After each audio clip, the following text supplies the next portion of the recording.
Well, first, let me extend a warm welcome. I know we had a very busy morning. We had a very busy day yesterday. But I want to, again, thank all of you for your commitment to being part of this inaugural Sustainable Development Impact Summit.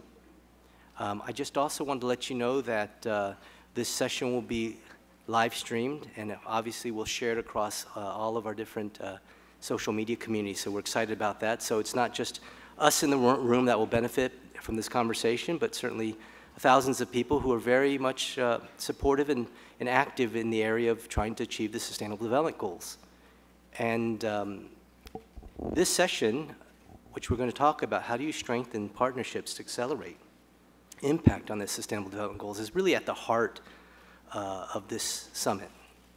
And as you all appreciate, if you look at the 17th Sustainable Development Goal, it's all about partnerships. So we're really privileged to have a distinguished panel here, and it's going to be a bit of a I'll start the conversation, but I think you'd all agree we'd love to hear really the thinking of our two distinguished panelists and encourage them to have a conversation, because that's how the real world works.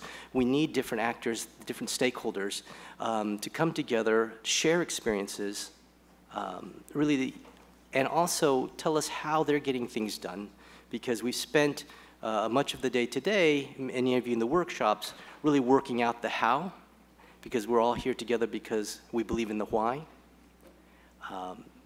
And with that, let me first then introduce briefly our panel. If I may, we have Madame Christine Lagarde, who you all know is the Managing Director of the International Monetary Fund, the IMF. And I'm very excited because most of us are very familiar with the work of the IMF in the context of promoting economic growth as well as promoting financial stability. But it's really interesting to learn and appreciate how much influence the Sustainable Development Goals have had on their work. And we're really privileged to have you here. And if I may also add, we're really delighted because Madame Lagarde is also a trustee of the World Economic Forum. Joining us on this panel is someone who I admire greatly from the public sector, from business, the CEO and chairman of Royal DSM, Feike Sybesma. And what's interesting about this opportunity today was that it's been a great month in the sense that this month DSM was ranked by Fortune magazine as #3 in their ranking of companies that are changing the world. I'm sorry, #2. I stand corrected. #2. My bad. Good company. Great company, in fact. Just so to round off the top 3, it's J.P. Morgan and Apple. So I'm not kidding you. This is really a great bunch to be with, and it's really thanks to the leadership of Feike. And I want to explore that a bit more too, because we had a conversation this morning about business leadership, and I think some of the themes that came out is that it's very different to operate in the context of a privately held company, or where you have a majority shareholder really driving the vision. The Royal DSM, has been, if I'm not mistaken, correct me, but you founded in 1904. 1902. So I'm off by 1 or 2 today, but I'll get there. But the key is you've had to work with a variety of stakeholders and shareholders to get to where you are. This ranking, being #2 in this companies that changed the world ranking, didn't happen overnight. And I'd love to explore a bit about how you were able to achieve that. But if I may do one bit of framing, and I think one thing we've arrived at is that partnership is as much art as it is science. It's not what I would call, or maybe what academics may term as a technical challenge, where we know what we need to do in terms of the solution, how it's a question of just resources or deploying the right technology or the processes. It's really an adaptive challenge, because in that, intrinsically in an adaptive challenge, is we have to discover new ways of doing things. We have to change mindsets, because really the operating environment, norms are changing, and how do we adapt to those norms is critical. And I think that's a piece that I think we'll come to appreciate and understand, because what has been happening in terms of the global governance space with institutions like the IMF, that's, in a way, in the context of the SDGs, is really an adaptive challenge. If you think about what Royal DSM has been able to achieve in today's world in terms of when we think of the Anthropocene era that we live in, it's an adaptive challenge to be a successful company.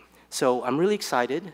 And I'd like to really start maybe with you, Madame Lagarde, with just a basic question of really how do the SDGs, how have they shaped or reshaped what you're doing in the IMF in this sort of new era that we're entering, particularly now that we were here today 2 years after the agreement to work towards 2030. Thank you very much, Lee, and good afternoon to all of you. I'm going to be very honest and tell you what actually triggered my personal interest in the SDGs. When I was a finance minister, first of all, quick background, I spent 25 years of my professional life in the private sector and then moved into the public sector, became Trade Secretary first and Minister of Finance for France after that. And it's on the occasion of a dinner with the Gates when I was finance minister that I really found out about the MDGs. Okay, so we're all very familiar with the SDGs, and we know inside out which one is number 10, number 5, and the 17, and all the rest of it. But when you are not, or when you were not, in that circle of those in the know, those who work with this, those who are with it, you have little idea of what at the time the MDGs were about and what purpose it served. Because we all move in different circles, in different worlds. And some, 12 years ago, trade secretaries, finance ministers were not focused on delivering on the MDGs. And that was a big wake-up call for me. And when I joined the IMF in 2011, clearly work was underway to negotiate moving from MDGs to SDGs. And we became certainly much more engaged and supportive of the work that was done by the Secretary General at the time. And we have continuously offered our support in the expertise that we have. So that's just to give you a little bit of the background. And I think that we all are in the know, and there are wonderful private company leaders who are dedicated to delivering under the SDGs today. But I think we should not assume that this is the case across the board and that everybody in our respective countries actually understands, knows about the SDGs, realizes that the ultimate goal has to do with eradicating poverty, with eliminating some of the worst possible discrimination, and deal with climate change, among other things. So I think that's a quick aside, but I just want to put that on the table because I think it's very much part of the discussion if we want to have collective ownership of those objectives. So what, our expertise is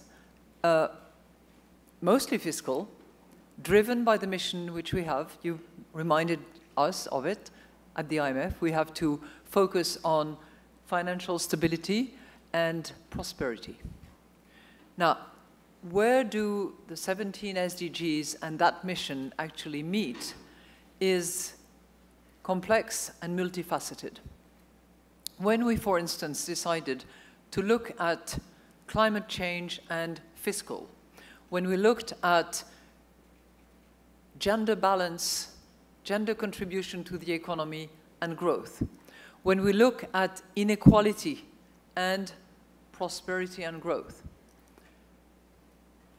that's where the meeting points are. And a public institution like the IMF has to be driven and motivated by delivering on its mission. But there are multiple points where we actually meet with the SDGs objectives. And I've given you 3 examples of where we can actually help deliver on those particular principles. But I would preface that and conclude at the same time, because you don't want me to answer all the time, by saying that when we work on the macroeconomic stability of a country, when we provide financing in order to help a country restore its balance of payment, have access to financing, and be able to grow better, under better principles, we also participate in the pursuit of the SDGs implementation. And when we have a program in place, or when we have traction because a country is going to be attentive to the technical assistance program that we offer, we can also make recommendations such as, don't waste your public finance on broad-based, indiscriminated subsidies that help burn fossil fuel. On the contrary, withdraw those subsidies in a smart way, transition out of it, target the poor people in the population and make sure that they get subsidies, and rejig your spare fiscal space to increase financing in health, in education. That's a for instance of where we can actually help deliver on 2 accounts, actually. Before I turn to Feike, maybe you can also explain who are your stakeholders, because it's obviously internally you would have to get the teams and really think in this new matrix, if I may, but you also have to be able to really, in some cases, really pull along some of your key stakeholders who mostly are governments. Yeah. Yeah, what seems almost taken for granted today, certainly back 6 years ago when I started as managing director of the IMF, was not. And to actually convince the board, which represents in 24 different chairs 189 countries around the world, to convince that board that working on measuring gender contribution to the economy, or assessing the hurdles for women to access finance around the world, or measuring how excessive inequalities can be a brake on growth. That was not a given. And there were, not only on the board itself, many reticences, but within staff. There were quite a few economists, including some top-notch ones, with multiple PhDs, saying, what? Studying the role of women in the economy? Measuring excessive inequalities? This is not really about fiscal. Well, yes, it is, because it is macro-critical. But it took a little bit of time and efforts and advocacy to convince the board at large, or my top-notch economists, that they were not wasting their time. They were not following a female managing director with tantrums. They were actually delivering on their mission. So that took a bit of time, yes. And Feike, I would love to know how your journey, I mean, we just talked about this recognition by Fortune magazine, but it has been, I went on your website, looked at your strategic plan. It's really all out there, laid out to see how important the SDGs are and what you're trying to do. Sure. But I suspect it's not as easy as it looks. It's a good website, by the way. Thanks, thanks. Well, first of all, I want to echo what Christine is saying about, I hope at least that all of you know what the SDGs are. Maybe not all 17, but the term SDGs, right? Okay, that's very convincing. But if you go outside just 2 meters and you ask people about the SDGs, you get the SD what? Yeah. And you say, no, we have a global strategy. Who? The world. The world? Yes, the world has a global strategy with 17 goals we want to achieve. Most likely the baker here in the corner will say, very good of the world, a lot of success. I never heard about that. I never knew that the world has a strategy. Oh, really? Yeah. We in the bubble, we are aware, and this strategy, it's like a company almost. The strategy is only known in the boardroom. The rest of the company has no clue that there is a strategy, but the boardroom is very happy with it. I found that the danger with the SDGs. So indeed, therefore, we start our annual report, all our things with, hey, the world has a plan, has a goal. And since the economy, Christine knows better than I do, but since the economy was not invented to make money, it's always difficult if I speak for economic students. The economy did not start with making money. No, it is a distribution of competences and barter trade, and later on money, etc. And later on we got even an IMF. But it started just to have a happy living here with all the people in the world. That is the way the economy started, and we forgot that maybe a little bit. And we would like to go back to that in our company and say we need to contribute to all those SDGs, To all? No, not to all. And some companies ask me, to which SDGs should you contribute then? I said, that's very simple. If you're not a philanthropic organization, and some are, if you're a philanthropic organization, you can just choose what's closest to your heart or closest to your need. You just choose. You choose all, or you choose one, or whatever. As a company, I believe you cannot choose. You need to choose those who are close to your own competencies as an organization.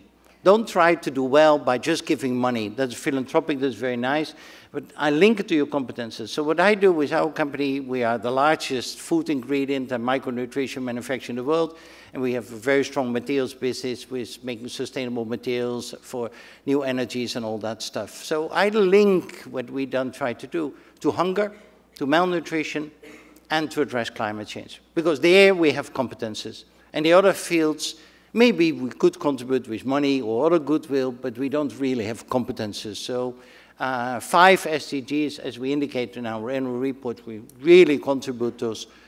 Another 5 we contribute in a softer way, and another 7 we have hardly any means to contribute. They are good things, but I would like to link it especially to where we are good at as a company.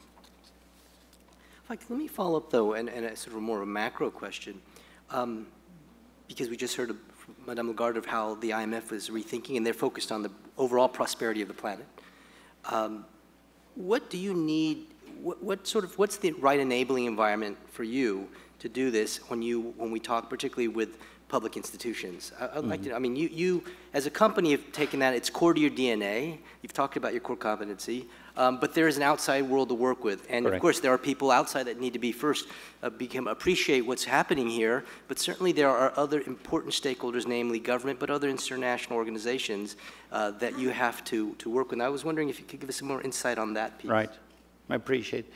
Well, it starts with a belief. I have a belief that the economy is not invented to make money. You need to contribute. So the only concept you can have is people, planet, profit.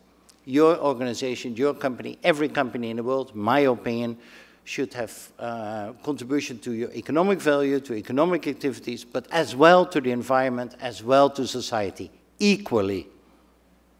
That's a difficult concept in some companies, but I believe that that is the thing. So you take care of all your stakeholders. Good. And you start working on that.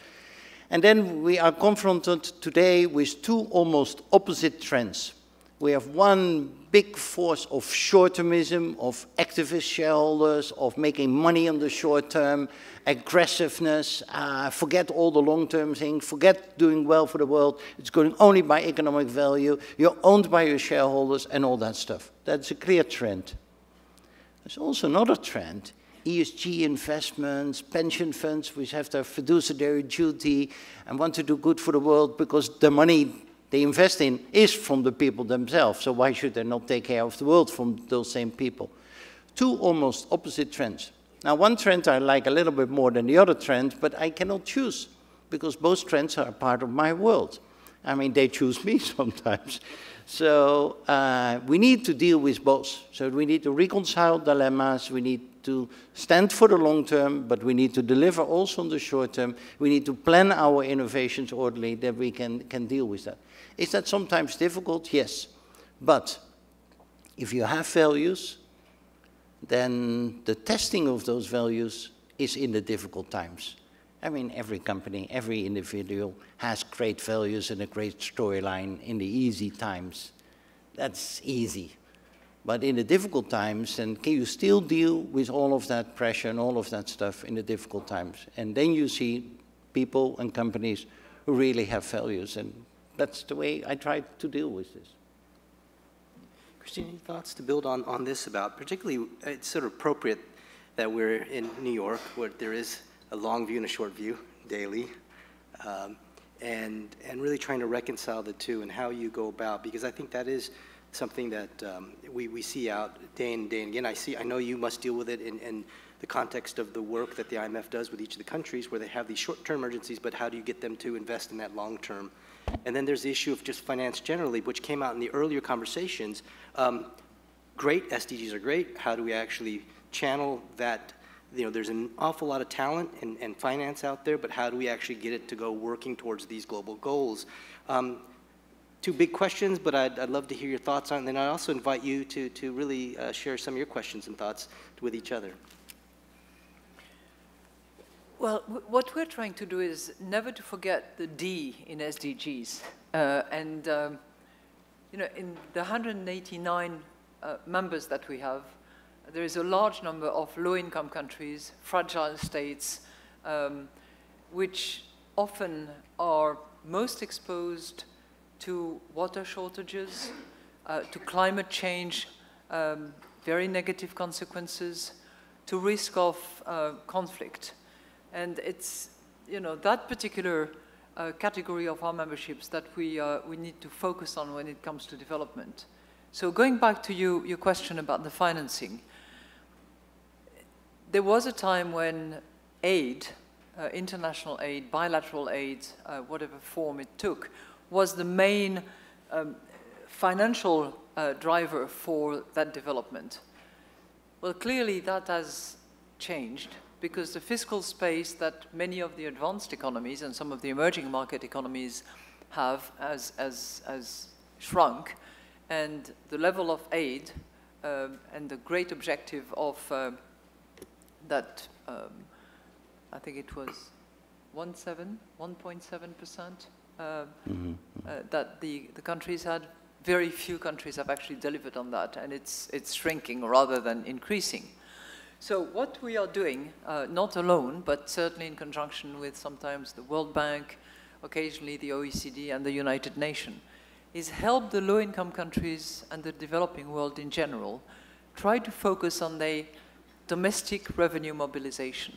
That was much discussed in Addis Ababa when we had the summit on the financing for development, and it is certainly a tool in order to help countries actually try to deliver on some of the development goals that have been agreed. So what does that mean? Domestic revenue mobilization. It means actually helping many of those countries better define their tax base, better identify the tax tools that they will apply, better collect the tax that is legitimate. And I'm using the word legitimate on purpose, because with that, there's certainly a good intersection with the private sector.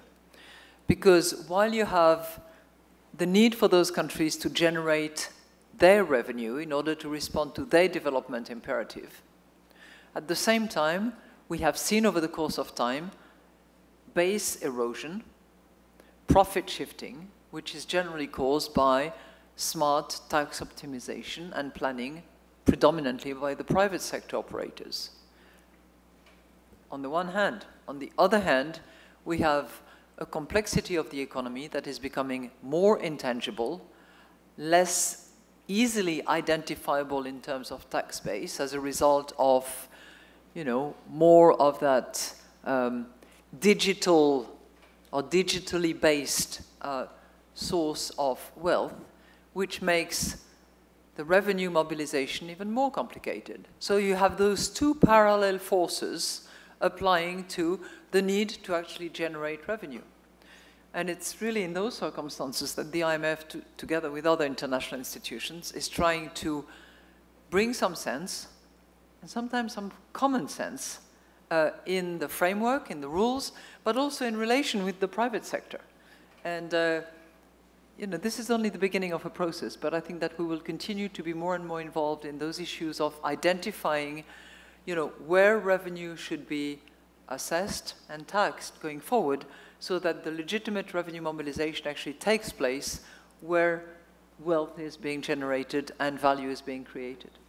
I just want to pick up on that theme, because Feike, in our conversations in advance, we talked about, we do live in this very restricted fiscal space, and one could argue about, on one side, obviously how we generate the revenues and mobilize that finance in different ways, but there's also the issue of, are we priced some of these risks correctly? And I know you have a particular question that you wanted to ask Madame Lagarde, but I think there is also that side of it. Are we really costing this out appropriately, and particularly when we think of climate and the Sustainable Development Goals? True. Listen, I mean, what we try to do is to make from our values responsibility around sustainability also our business drivers. And therefore we do a lot with the World Food Programme on hunger, and we are helping 30 million people today via the World Food Programme. We would never be able to do that alone. We are leveraging our strengths via them. But the same we do on climate change, and I'm active together with Catherine McKenna, the Canadian Minister for Environmental, is to get a price on carbon. Some of my shareholders ask, why are you active to put a price on carbon? Because if we get a price on carbon, it will hurt your company as well. Is it true? But we have already an internal price on carbon, stimulating the whole company to reduce, to enable our customers by developing products which they can reduce and by advocacy. So I would like to have a price on carbon. And therefore I chair this global coalition, and this is convened by the World Bank, supported by IMF. Christine Lagarde is always at our annual meetings, and also the chairman of the OECD, and of course the Secretary General of the United Nations. One of my dreams, I don't know whether this is possible, if Madame Lagarde could put this on the IMF, I don't know, spring meeting or whatever, and discuss with the countries to really put collectively this price on carbon, because some countries are really resistant in this, because carbon leakage, if others don't move, we don't move, and if the voters don't want it, they feel there's another taxation. So there are many arguments not to move, and I would like to do that, because if we put a price on carbon, we anchor doing well for the world into our economic system. Then it moves much faster. And I don't know, Madame Lagarde, whether this is thinkable of this support. Well, I think it's certainly thinkable, and I think we have tried to deliver already quite a bit on that front, and we will continue to do so. One is we have done in-depth research on this issue, trying to fix the price and the cost of those externalities in order to make sure that they are actually included in the right price. We have published extensively on that front. We have done one particular set, we have one book that has been published which relates to removing subsidies. We have another book that has been published concerning the, I call it price it right, tax it now, which I think applies still today very much, given that the price of oil is reasonably low, and could certainly take a little cost-plus element that would consist of this rightly priced taxation that would then provide the right total cost of those fossil fuel energies. We are doing seminars. We are, supporting the cause and taking it out on the road very much. That's as far as advocacy is concerned. What we're also doing is, whenever we have a program in place or a negotiation with authorities where we see that, there is public finance spent on subsidies, or when there is a way to actually price it right, tax it now, we push that. Now, it's at the end of the day, the ownership belongs to the leadership of the country. If a country resists desperately, we don't have the traction to actually say, you do it. If they can find an alternative way to come up with the right fiscal equation, it's going to be their political choice at the end of the day. But by the sheer force of the argument and the advocacy, we hope to convince them that this is the right direction to take, and a much smarter way to move their fiscal situation. There are about, I think, little less than 40 countries in the world which currently price carbon, and at varying levels, from sort of $20 to 80-ish, and hopefully there will be more. The final piece of research that I would like to mention, which we have published as well, demonstrates that even if there are leakages, in other words, even if not all countries price and tax carbon, it is still in the interest of a single country to actually do it for itself. And I know that this is a constant debate where many countries will say, oh, well, I'd love to do it, but, you know, all the others are not doing it, so I shouldn't do it either. You know, it's a bit like those CEOs, not you, who say, I would love to have a woman on the board, but I just can't find one. Ugh. Of course you can find one.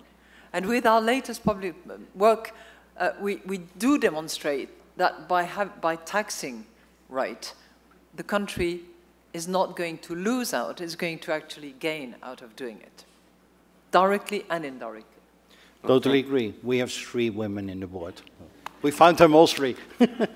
Well, unfortunately... By the way, that's another way to deliver on SDG 5 and 10. That's correct. That's correct. Ah, good point.